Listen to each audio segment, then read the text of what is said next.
cours, vous assistez tout le temps au cours maintenant. On peut vous revoir, d'accord? Alors on m'a rappelé le nom de la maman de Hana, c'est Hana Viviane Rachel, Chaya Batsara. Donc on fait aussi pour mon papa Shimon Ben Eliaou. Le nom de ton papa. Le nom de papa. Mordechai, Michel, Mordechai, après. Chaim. Michel, Mordechai, Chaim. D'accord. Alors regardez, on va faire un petit tour. On va d'abord. Donc vous le ferez la semaine prochaine. J'espère que tout le monde est bien installé. Oui.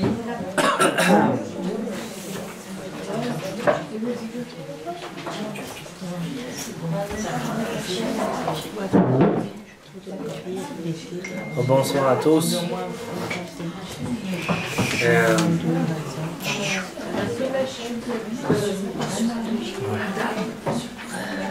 Là, mesdames, un petit peu de...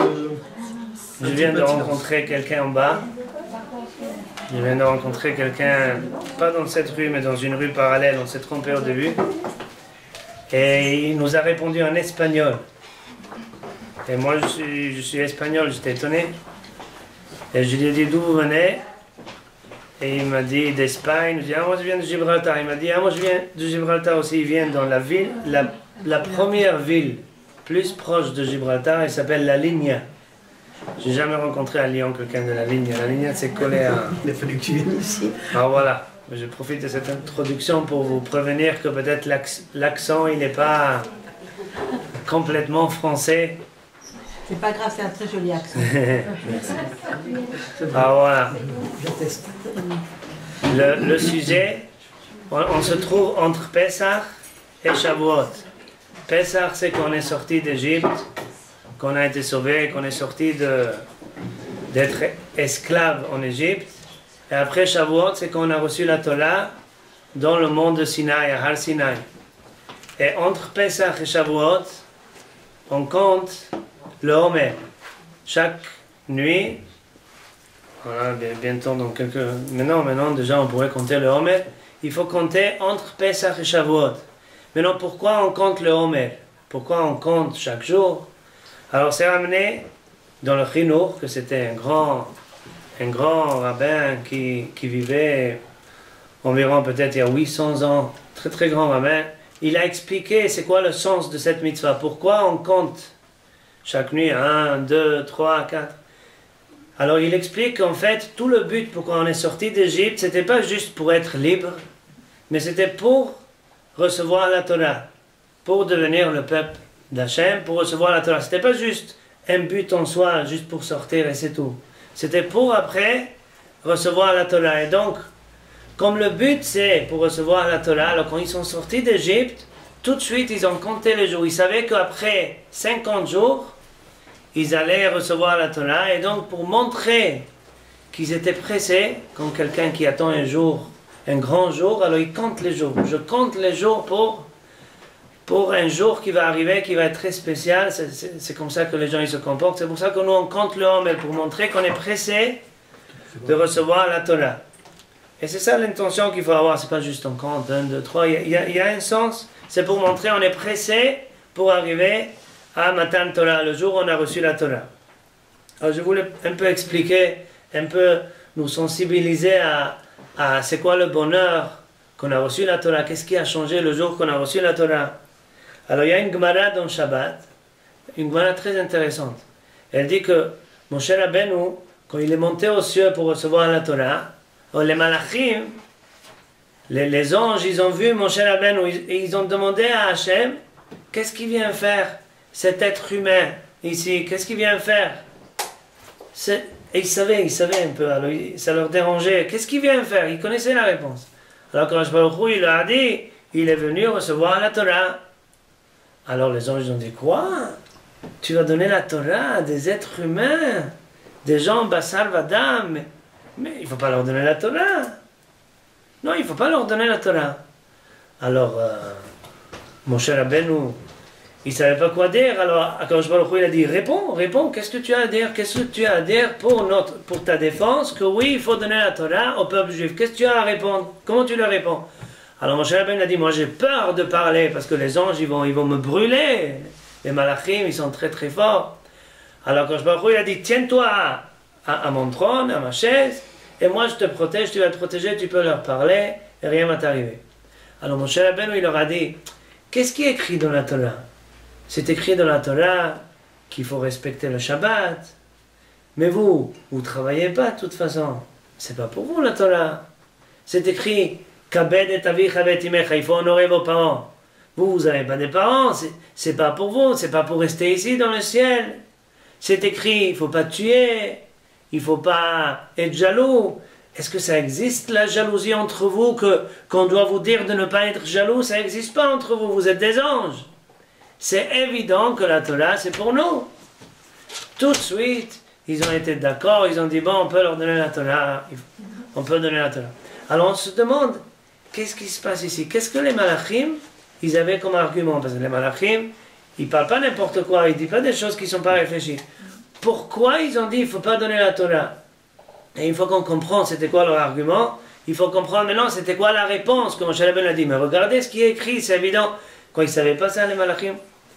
Alors, il y a quelqu'un, il y a un arabe qui explique cette Gemara très très bien, très très simplement, mais c'est simple, mais en même temps un peu profond. Parce que c'est simple, c'est profond. Comprendre qu'est-ce qui a été rajouté dans cette explication.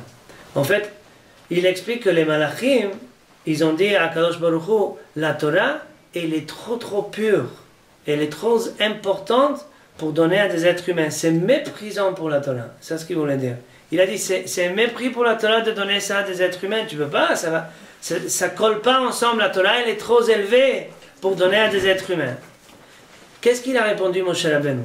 On voit que Moshe Rabbeinu, il a dit, mais vous, la jalousie, ne pas tuer, vous n'avez pas dit etc. Vous n'avez pas un mauvais côté qui vous pousse à faire des avérotes. Et donc, la Torah, elle ne va pas vous rendre des gens élevés.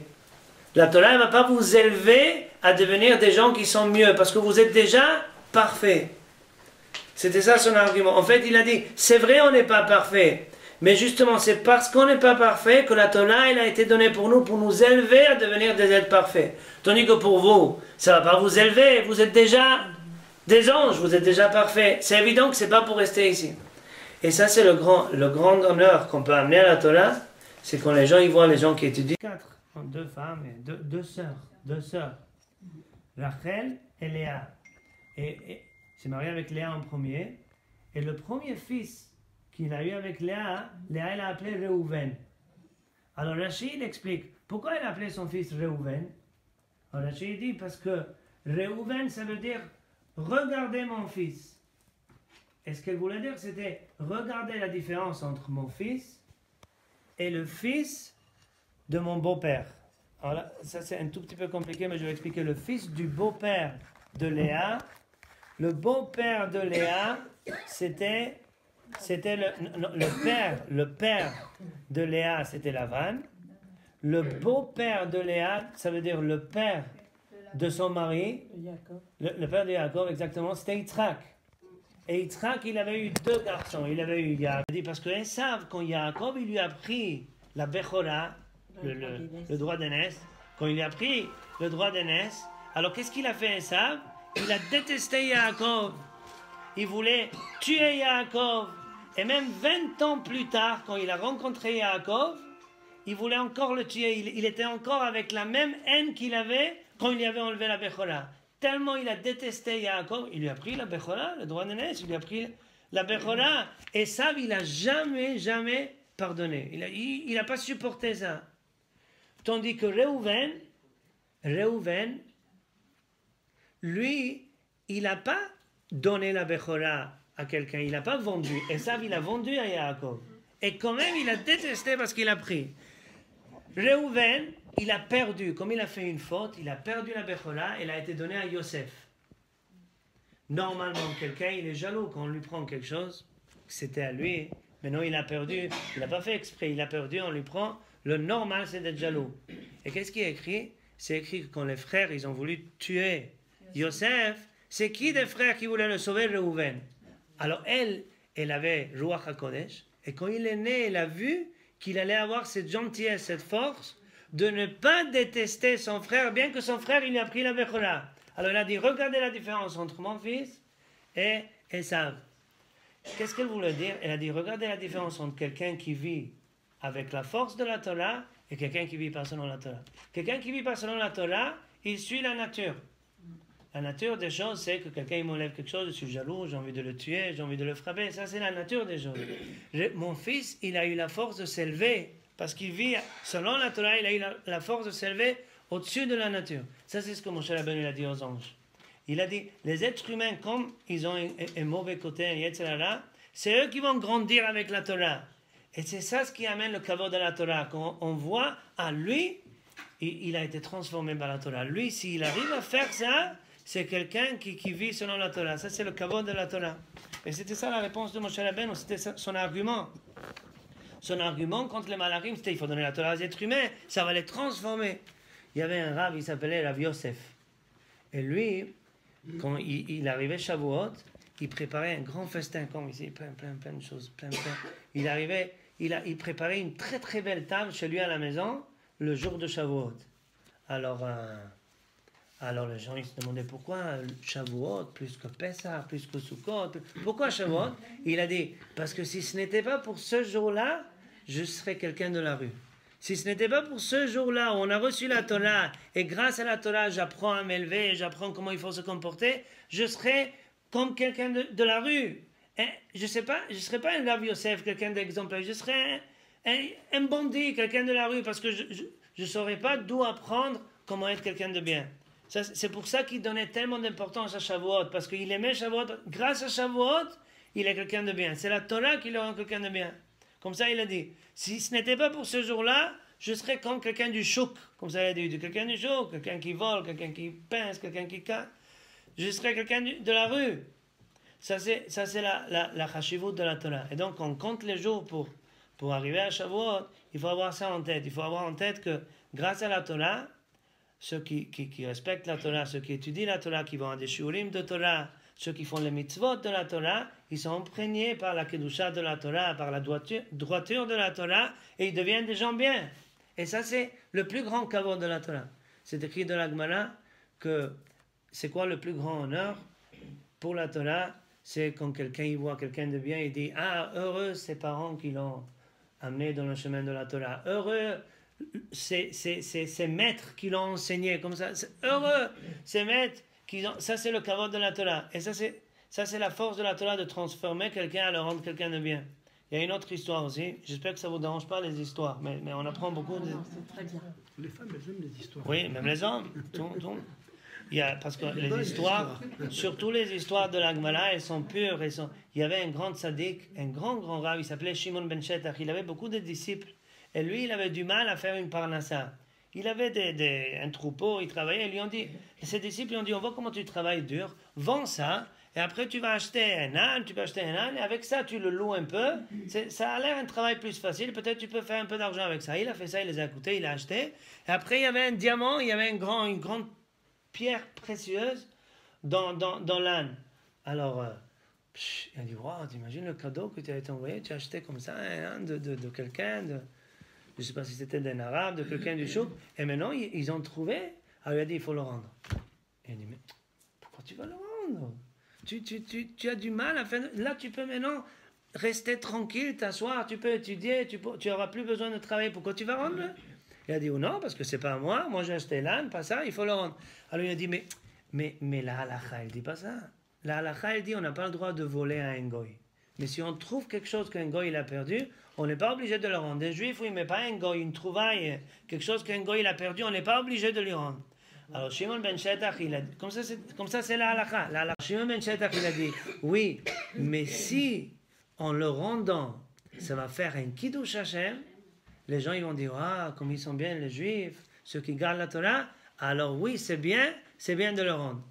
Alors, pour moi, ça vaut plus que ce monsieur-là, il dise, ah, béni soit le Dieu de ces juifs qui ont donné la Torah, ça vaut plus que rester tranquille et avoir une panassa. Il a rendu, et comme ça c'est arrivé, il a rendu, et le monsieur il a dit, Berich elaka de Shimon ben Shetar. Sois béni le Dieu de Shimon ben Shetar. Pour lui, ça vaut plus. Mais non, pour avoir la force de faire ça, il faut être quelqu'un qui vit selon la Torah. Normalement, quelqu'un il ne peut pas faire ça, il n'a pas la force. Il a maintenant quelque chose, c'est permis en plus de le garder. C'est permis à Pi Halakha, il a la force. Ça, c'est quelqu'un qui vit al Pi Torah, selon la force de la Torah. Et ça c'est ce que Moshe Rabbeinu a dit, la grandeur de la Torah. Il a dit, il y a quelque chose de très intéressant, le Kuzari ramène que normalement il y a 4 niveaux, il y a 4 catégories de choses dans le monde. Il y a ce qui est, vous allez m'aider un peu pour ça, domaine, c'est quelque chose qui... Minéral. Quelque chose qui... Voilà, comme la pierre, quelque chose qui ne parle pas, qui pousse pas, qui n'a pas de vie du tout. Ça c'est domaine. Après il y a tzomer, des choses des plantes, végétaux. Après il y a Chai, c'est les animaux, tous les animaux qui vivent, ça c'est un niveau plus élevé. Et après il y a Medabel, l'être humain qui peut parler. Il y a 4 catégories, chacune elle est plus élevée que l'autre, elle est plus importante que l'autre. Le Kuzari, il dit qu'il y a un 5e niveau, après celui qui parle, il dit que c'est le Ben Israël, c'est le juif. Le juif qui vit selon la Torah, c'est un niveau encore plus élevé. Et il dit de la même façon que d'un animal à un être humain, on comprend bien la différence. Aussi dans l'être humain, quelqu'un qui ne vit pas avec la Torah, quelqu'un qui vit avec la Torah, c'est tout à fait une autre existence. C'est pas du tout la même existence. Et ça, c'est ce qu'on est en train de dire, cette idée-là, que la Torah, elle arrive à transformer la personne. Maintenant, quand j'ai parlé de ça à la maison, j'ai pas mal de filles à la maison. Alors elles ont dit, bon, mais si on a bien compris, ça c'est avec l'étude de la Torah. Et l'étude de la Torah, c'est pour les hommes surtout, et les femmes. Comme ça, elles ont demandé, et les femmes. Alors, c'est une bonne question. Est-ce que c'est qu'à travers de l'étude de la Torah que on se transforme et on devient des êtres plus élevés qui ont la force d'aller sur la nature, qui ont la force que même quand on devrait être jaloux, ils arrivent à trouver la force de ne pas être jaloux. Que même quand on devrait vouloir se venger, non. Que même qu'on a tellement d'argent et on peut le garder, on dit non, je vais le rendre. C'est qu'à travers l'étude de la Torah. Alors, il y a plusieurs réponses à cette question. Je sais que Rabbi Mila Zichron Livracha, c'est lui qui était le directeur du séminaire à Gateshead. Je ne sais pas si vous avez entendu, il y a une ville en Angleterre, au nord, il s'appelle Gateshead. Gateshead, il y a un grand séminaire là-bas, une grande yeshiva. Et lui, Rabbi Miller, c'était le directeur de ce séminaire. Et lui, il a dit que même si tout le monde croit que l'étude de la Torah, c'est pour les hommes, et c'est qu'à travers l'étude des hommes de la Torah, ça les transforme, mais pour les femmes aussi, elles ont aussi accès à beaucoup de parties de la Torah qu'elles peuvent étudier. Elles peuvent étudier du Moussar, du Chumash, tout ce qui est écrit dans le Chumash, tous les divrei Torah, les explications, comme ce qu'on a expliqué maintenant, ça veut dire quoi, Reuven. Toutes ces explications, toutes ces études de la Torah, aussi ça élève la personne, parce que la Torah, elle a une kedusha. La Torah, c'est pas comme Chas Shalom des maths, c'est pas comme une autre chokhma. Une autre chokhma, ça te transforme pas, ça te rend peut-être un peu plus intelligent, le sechel, mais ça va pas changer le caractère de la personne. La Torah, la kedusha, elle a la force de changer. Même pour les dames, elles peuvent étudier la Torah et aussi, quand la tête elle est occupée avec des divrei Torah, des choses qui ont de la kedusha, ça transforme la personne, même chez les femmes. Comme ça, il disait. Alors, il y a beaucoup de choses, c'est bien d'assister à des shiurim. Il faut aller au shiurim et il faut essayer de comprendre. Parce que comment on peut se connecter à la Torah, c'est que avec la compréhension de ce qu'on entend. Si on comprend, alors on a un lien avec ce qu'on entend. Si on ne comprend pas ce qu'on est en train d'entendre, alors ça reste juste des paroles, mais ils ne sont pas rentrés dans nous. C'est à travers la compréhension de ce qu'on entend qu'on reçoit le lien avec la Torah. Alors il faut chercher à aller à des shurim, à être réveillé, bien éveillé, écouter, essayer de comprendre, et on s'occupe avec les divrei Torah, ça nous élève à des niveaux très très hauts. Ça c'est un exemple comment on peut transformer la Torah. Aussi il y a à travers les mitzvot. Quelqu'un il est en train de faire les mitzvot comme on fait dans la Amida, c'est écrit Kaddeshenu bemitzvotecha. sanctifie-nous avec tes mitzvot. Ça veut dire à travers les mitzvot, quelqu'un, on fait Afrashat Chala, on fait Adlakat Nerot, on fait les brachot, on fait la tfila. Tous les mitzvot qu'on fait, ça nous élève, c'est les mitzvot de la Torah, ça nous élève à des gens qui sont mieux. Ça c'est Kadeshenu mitzvotecha. Al-pi à Torah, ça veut dire à travers l'étude et à travers aussi pratiquer les mitzvot, on devient des gens plus élevés. Ça c'est... Alors voilà, il y a une histoire qui est très très très intéressante, elle est aussi profonde. C'est une histoire avec le Chafetz Chaim. Vous avez sûrement entendu parler du Chafetz Chaim. C'était un très très grand tzaddik et un très très grand Tamid Chacham aussi. Il avait les deux ensemble. Très très grand tzaddik et normalement ça va ensemble. Parce que s'il est juste Chacham, pas tzaddik, alors c'est pas un vrai Tamid Chacham. Mais il est très très très élevé. Et lui, une fois, il y avait un disciple dans sa yeshiva il avait des problèmes avec les autorités. Parce qu'on voulait le prendre pour l'armée en Pologne, en Radin, on voulait le prendre pour l'armée. Et lui, il avait besoin des preuves qu'en fait, il étudiait dans une école et donc il n'était pas obligé d'aller à l'armée. Alors, l'avocat qui s'occupait du dossier de ce jeune homme, il a demandé au Chafetz Chaim, s'il vous plaît, est-ce que vous pouvez venir au tribunal pour parler, pour essayer de le défendre, pour que le juge, il le laisse ne pas aller, il le laisse à l'école. Le Chafetz Chaim a dit ok, il est venu, et le juge, il a dit au Chafetz Chaim, bon, avant que vous parlez, vous devez, I swear, je jure que tout ce que je veux dire, c'est vrai, que la vérité, et seulement la vérité, je ne sais pas combien de choses ils disent là-bas, plusieurs, que la vérité. Alors le Chafetz Chaim a dit, excusez-moi, mais moi, je n'ai jamais juré de ma vie, et je ne vais pas commencer aujourd'hui. Alors le juge a dit, bon, même pas, je vous laisse commencer, parce que si on ne jure pas, alors l'avocat, il commençait à stresser. Il ne va pas parler, alors comment on va sauver? Alors il a dit, attendez, monsieur le juge, je vais vous expliquer c'est qui le Chafetz Chaim. Et avec mon explication, vous allez le croire même s'il ne jure pas. Vous allez voir, c'est qui le Chafetz Chaim? C'est quelqu'un qui ne ment jamais. Il a dit, bon, allez raconter une histoire. Il a dit qu'une fois, Chafetz Chaim, il donnait un shiur chez lui. Il y a un voleur qui est rentré, il a pris quelque chose de la maison du Chafetz Chaim. Oui, le Rav qui racontait l'histoire, il a dit, je ne sais pas qu'est-ce qu'il a trouvé dans la maison du Chafetz Chaim, le voleur, mais il a dû trouver quelque chose. Et il est parti, et il a volé. Alors le Chafetz Chaim, il a vu, tout le monde a vu. Alors les disciples se sont levés, commencé à courir derrière le voleur pour l'attraper. Et le Chafetz Chaim a dit, non, laissez-le, je lui pardonne, laissez-le. Alors l'avocat a dit, vous avez vu de qui il s'agit ici?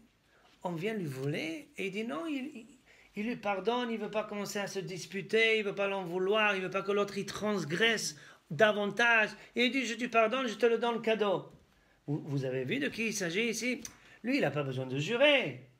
Alors le juge dit, je ne crois pas l'histoire. Je ne crois pas l'histoire, n'importe quoi, qu'est-ce que tu me racontes?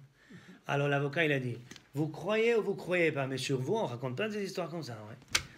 Comme ça, mais si on a raconté cette histoire, ça veut dire que il a dit non, je ne crois pas l'histoire. Alors il y avait un rave qui a dit, c'est sûr qu'il ne va pas croire l'histoire. Un goy, il ne comprend pas ça.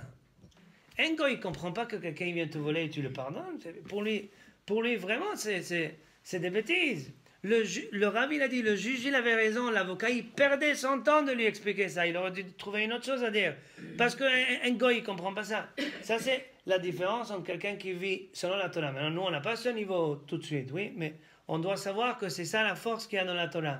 Quand on parle de la Torah, il faut parler de la force de la Torah. Et la force de la Torah, c'est la Torah, elle peut élever quelqu'un à devenir comme un malach, comme un ange. Et c'est ça ce qu'il a dit sur Rav Yosef. Rav Yosef, il a dit, si ce n'était pas pour la Torah qui m'a élevé, je serais comme quelqu'un de la rue, parce que la Torah, elle m'a élevé à devenir un grand tzaddik. Alors voilà, ça c'est la kavana. Tout le monde peut compter. Avec Baracha, c'est compliqué, mais tout le monde peut compter les jours. Voilà, hier soir, c'était 24, n'est-ce pas? 24, là, comment ça s'est terminé, l'histoire? Ah, c'est vrai, ils m'ont demandé... Oui, ils m'ont demandé les élèves aussi, je ne sais pas. Non, mais il a été exempté. Je sais pas Oui, comment, mais voilà. Ah, très bien. Voilà. Ils m'ont demandé aussi comment ça va. Je ne sais pas, ils ne racontent pas cette partie. Dommage. Voilà. La Torah, Chazak ou Ah, voilà. Merci beaucoup.